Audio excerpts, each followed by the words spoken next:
Betty, ¿cómo estás? Buen día, gracias por charlar con nosotros. Buenos días, Soraya, a vos y a tu equipo. Bueno, Betty, no son buenas noticias, la verdad, por la que Mm, te llamamos para charlar. A mí me llamó mucho la atención que nosotros como provincia no estemos dentro del listado de provincias que van a recibir estos kilos de leche en polvo. No sé si Formosa no pidió o por qué motivo, cuál es la respuesta que Formosa no va a recibir la cantidad de leche en polvo que está próxima a vencerse, que lo van a comenzar a repartir. Sí, la verdad que es lamentable. Yo tengo entendido que sí habían hecho una presentación, Ujú. al menos de pedido de cómo iba a ser la distribución. Eso se entiende que también, obviamente, incluye el pedido. Mm. Y si no es así, bueno, me parece que muy lenteja en las decisiones, porque acá hay una necesidad brutal. La pobreza realmente es alarmante, Soraya. El hambre, la necesidad, es muy preocupante lo que está pasando. Betty, ¿y Y quién tuvo que haber terrible. sido responsable de hacer el pedido para que Formosa reciba la leche en polvo? ¿Cómo? Perdón. ¿Quién es el responsable, digamos? ¿Son los movimientos sociales o es la provincia directamente la No, que debería no, pedir? es la provincia. Ah, es Nosotros la venimos provincia. pidiendo desde hace tiempo ya, obviamente, pero Mm. digamos, en este sentido, la intervención tiene que ser de los responsables del Estado provincial. Esa es la cuestión. Bueno, a lo No. mejor la provincia dirá que no necesitan ellos. El problema es el siguiente, la provincia tiene sus políticas públicas de sostener ciertos merenderos o comedores, ciertas políticas públicas donde reparten mercadería y demás. Ahora, también es real que eso no llega y ellos son conscientes que no llega esa política pública a la totalidad ni de los No, comedores ni de la gente que necesita en la provincia. absolutamente, nunca llenaron esa totalidad. Claro. Y hoy en este contexto se entiende y se ve también de que ha mermado, ¿no es cierto?, el porcentaje de entrega de lo que ellos habitualmente suelen hacer, pero en realidad nunca cubrieron al resto de los merenderos, al menos en lo que respecta a algunas organizaciones, por ejemplo, en la Mm, nuestra, jamás nos dieron nada, ni un kilo claro. de leche, te digo, esa es la realidad de la milanesa también. Pero bueno, ahora hay una situación muy grave que esto tiene que conmover y tiene que generar tiene que movilizar, ¿no es cierto?, al Estado para ver cómo empieza a empujar que esos alimentos lleguen básicamente a todos los merenderos. Acá no tiene que hacer distinción. En todo caso, si tienen problema de si es que existe o no existe, y bueno, que distribuyan personales y que vayan y entreguen esos merenderos que están claramente identificados en el RENACOM. Los nuestros están identificados ahí en ese Mm. espacio institucional. Bueno, como te comenté una vez, Soraya, con coordenadas geográficas, en GPS, datos de responsable, DNI, o sea, si quieren, pueden Pueden. ubicar tranquilamente, Está sí. bien. Así es. No, porque la verdad que el listado de provincias que vos ves son provincias relativamente amigas o alineadas con el gobierno nacional, o por lo menos no gobernadas por el peronismo, digamos, ¿no? Tenés a Mendoza que va a recibir 191.000 kilos de leche en polvo, que es de las provincias que más reciben, Sí. que más van a recibir, que uno no entiende mucho, porque la verdad que a lo largo y a lo ancho del país hay necesidad, no vamos a decir que hay alguna provincia que tiene más necesidad que otra, pero sí hay provincias en donde la pobreza se siente mucho más que en otras, que son menos industrializadas, menos productivas Tiene y más demás cosas, recursos, claro. más Y recursos. más cantidad de habitantes también, porque me parece que tiene mucho que ver eso. A mí me llama mucho la atención que Mendoza reciba 191.000 kilos de leche en polvo, mientras que Ujú. el conurbano bonaerense, que tiene más de 10, tiene creo que 17 millones de personas de habitantes, el conurbano bonaerense reciba 5.000 kilos de leche en polvo. 5.000 kilos de leche en polvo contra Mendoza que recibe 191.000. Bueno, eso es, mira, ¿Me una entendés? No terminás de desfachatez de entender la lógica o el criterio de distribución que se tiene, porque ni siquiera es por cantidad de habitantes, está claro eso. aunque sea deberían tomar ese parámetro, digo yo, porque sabés que provincia de Buenos Aires estalla, es una pobreza total eso, ¿no? Compañeros que nos avisan, que nos cuentan, que se ve en los medios también. Obviamente cuando hay un aglutinamiento, ¿no es cierto?, así de mucha población, en donde son pocos los elementos que contás como para poder sobrevivir, ahí en situaciones en que no tenés para comer y no tenés para comer. Claramente es así. Por eso vemos desfiles de personas también con una necesidad extrema, que es la comida, la comida. Entonces me parece que también, bueno, esto tiene que ver con esta mirada del mundo al revés que tiene este gobierno, ¿no? Que no le interesa absolutamente nada. Nuevamente se pone, ¿no es cierto?, en la mesa el nivel de insensibilidad, que no le interesa nada, absolutamente. Y esto es preocupante, pero también, bueno, esto nos indica a todos y a toda la ciudadanía en general de que hay que empezar a ver algunos resortes que tienen que ver con los reclamos concretos. No alcanza con que nos quedemos en la casa, Soraya. Es así. Se tiene que hacer sentir fuerte la presencia de la gente en la calle, que se tome cualquier situación concreta y salga a reclamar el descontento, porque el tipo avanza, o sea, nosotros tenemos organismos, ¿no es cierto?, del Estado, bueno, por ejemplo, el Poder Legislativo, el Poder Judicial, que ya deberían haber intervenido, por ejemplo, en el momento del DNU, porque nosotros estamos gobernados, sí, claramente, con la puesta en marcha del DNU. Sí. Y no dicen nada, cuando la Constitución misma le habilita incluso al Poder Judicial, que son los que más ganan en este país y que no pagan impuestos, les dice directamente que cuando tienen un DNU, lo primero que deben hacer es observar si es viable o no, si es que es tan necesario y urgente la aplicación de ese decreto para determinadas acciones o personas. Es lo que deberían haber hecho. Sí. Es tan claro que el DNU afecta a nuestras vidas cotidianas, y eso a veces sucede que la población no alcanza a vincular, porque estamos pagando precios exorbitantes de la luz, del agua, de los servicios de internet, quienes tienen todavía, porque muchos ya se ha dejado el internet porque no se puede pagar. Sí. Y tiene que ver esto con la quita de subsidio que habilita el DNU. La desregulación, los precios exorbitantes, la mercadería que no podemos comprar, esa es la realidad, que no garantiza. Estamos siempre planificando, en estos últimos tiempos, planificando una comida, Soraya, la del mediodía. Y después sabí que es tanguearte con algún mate cocido, algo para seguir avanzando, porque el presupuesto no alcanza. Entonces, ¿a qué se debe eso? Porque hay obviamente una desregulación económica que está claramente señalada también en el DNU. Por lo tanto, nuestra vida hoy de miseria, de pobreza extrema, de desesperación, de salarios, ¿no es cierto?, que no alcanzan, y bueno, y el apoyo social, o digamos los servicios sociales, que antes garantizaba, como sea, ¿no es cierto?, pero garantizaba al fin a la población más vulnerable, ya se ha retirado y no está presente, y eso se debe a la ejecución del DNU.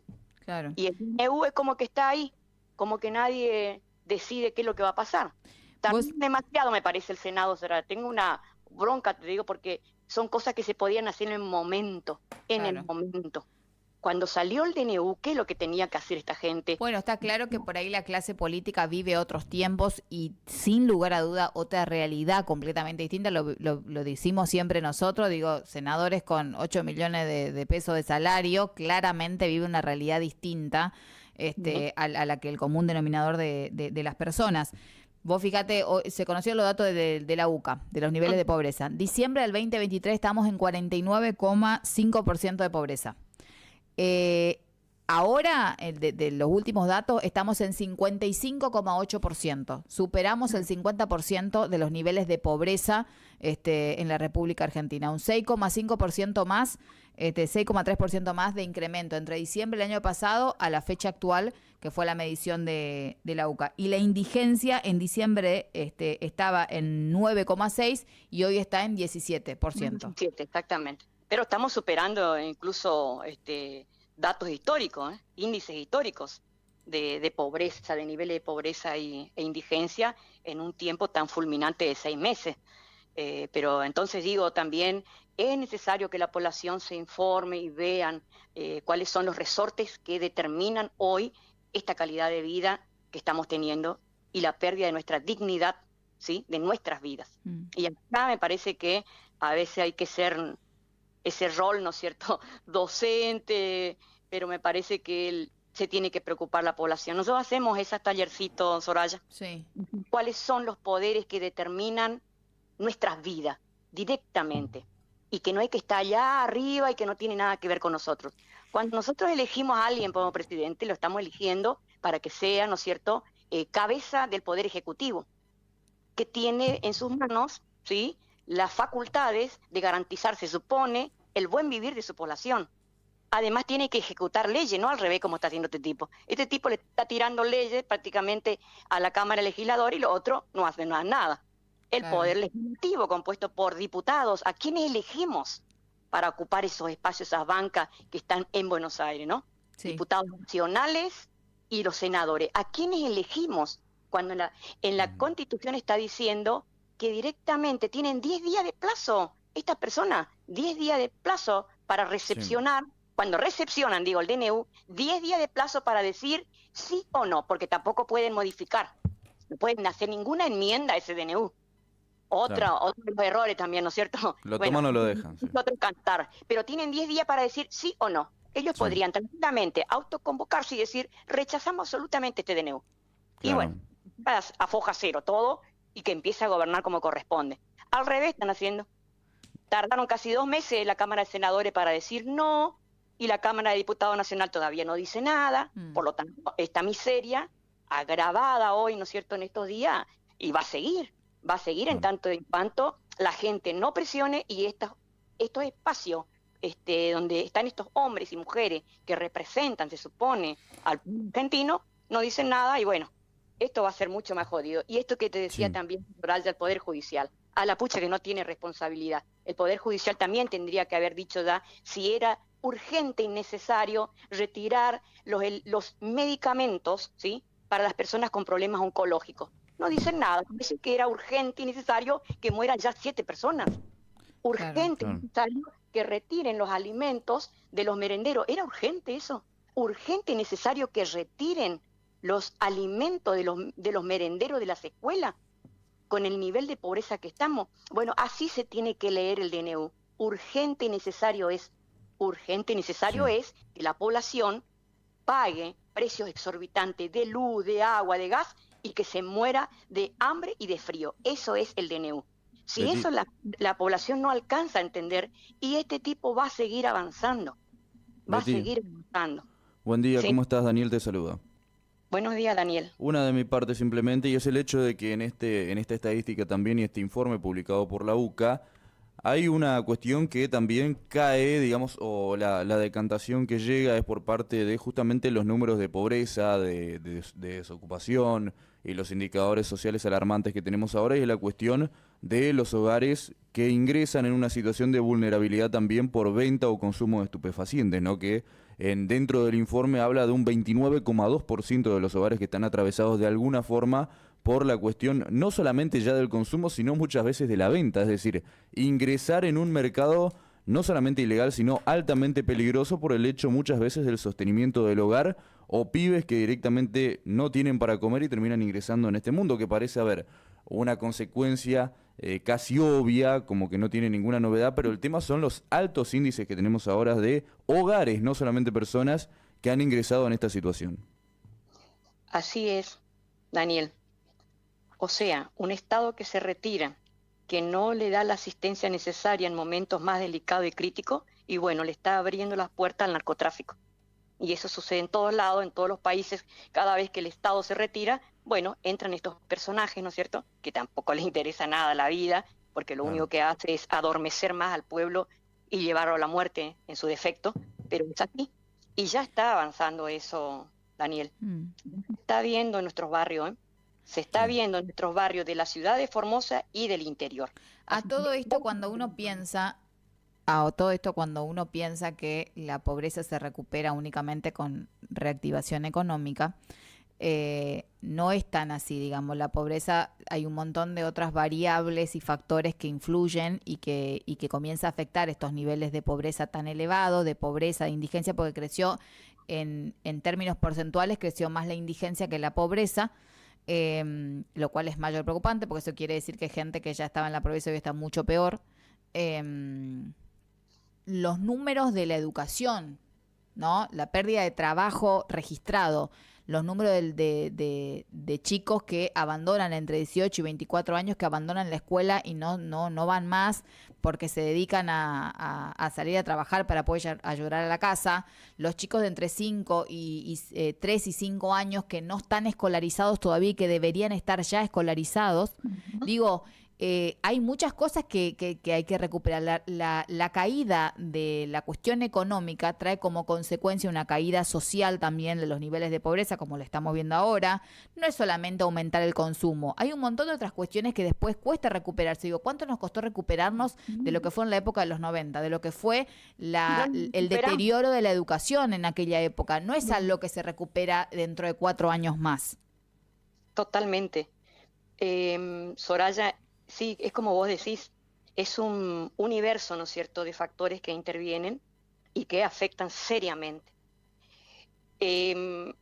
La población que ya estaba en situación de vulneración social, ¿no es cierto?, que venimos arrastrando de años de gobiernos anteriores, fueron los que recibieron el primer golpe con el gobierno de Milei, porque inmediatamente fueron, ¿no es cierto?, a degradarse su vida en una indigencia, que por eso también estamos viendo el aumento de la indigencia. Claro. La población pobre, mediana, ¿no es cierto?, que tenía por ahí algún salario, alguna changa, que todavía tenía algunas cositas para sobrevivir, digamos, con cierta regular de dignidad, bueno, esa ya también empieza, que estaba más o menos ahí en el límite entre pobre y clase media, baja, y bueno, ahora ya está en el marco de la pobreza. Por eso aumentó considerablemente la población en situación de pobreza y la indigencia. Claro. Seriamente. Y eso te indica también cómo estaba distribuido la pirámide social en la Argentina, ¿no es cierto? Sí, Una base bastante amplia de sectores pobre, indigente, una clase media baja reducida, una clase media alta mucho más chiquita, y allá en la cúspide los tipos más ricos que viven de jarana, enriqueciéndose a costilla de la pobreza de nuestro pueblo. Está bien. También te quería señalar esto que a nosotros nos preocupa y estamos viendo, y que esta semana le vamos a pasar información de lo que hicimos del año pasado. Fue el año pasado, obviamente, cuando cerraba el semestre, obviamente que hay datos concretos en cuanto a la nutrición de los niños y niñas, nuestros merenderos, ¿no es cierto? Sí. Es un trabajo recortado, pero sirve como referencia, ¿no es cierto?, de la situación nutricional de nuestros niños. No te voy a pasar los datos porque las compañeras lo van a hacer, pero digo nada más cómo influye esta cuestión de la nutrición. Claro. Los niños que no están nutridos ahora, las madres que están, ¿no es cierto?, embarazadas. Sí. Hablamos de miles y miles de mujeres, ¿sí?, que en este momento están embarazadas, que están en situación de indigencia, niñas que están en situación de indigencia y pobreza, que tendrían que estar en ese periodo, ¿no es cierto?, debe estar bien nutrido, una buena alimentación, las 4 comidas diarias bien variada, balanceada. Eso no se está dando. Por lo tanto, ¿qué va a pasar? Hay una condena social, siempre repetimos eso. Es criminal lo que están haciendo, porque vos lo estás diciendo. ¿Te imaginas en educación lo que cuesta lograr y recuperar, ¿no es cierto?, nuestros niños, su educación, su formación? Pero en algunos casos ya es imposible. Ya, o sea, ese niño va a crecer con bastante precariedad, ¿no es cierto?, en cuanto a su desarrollo intelectual.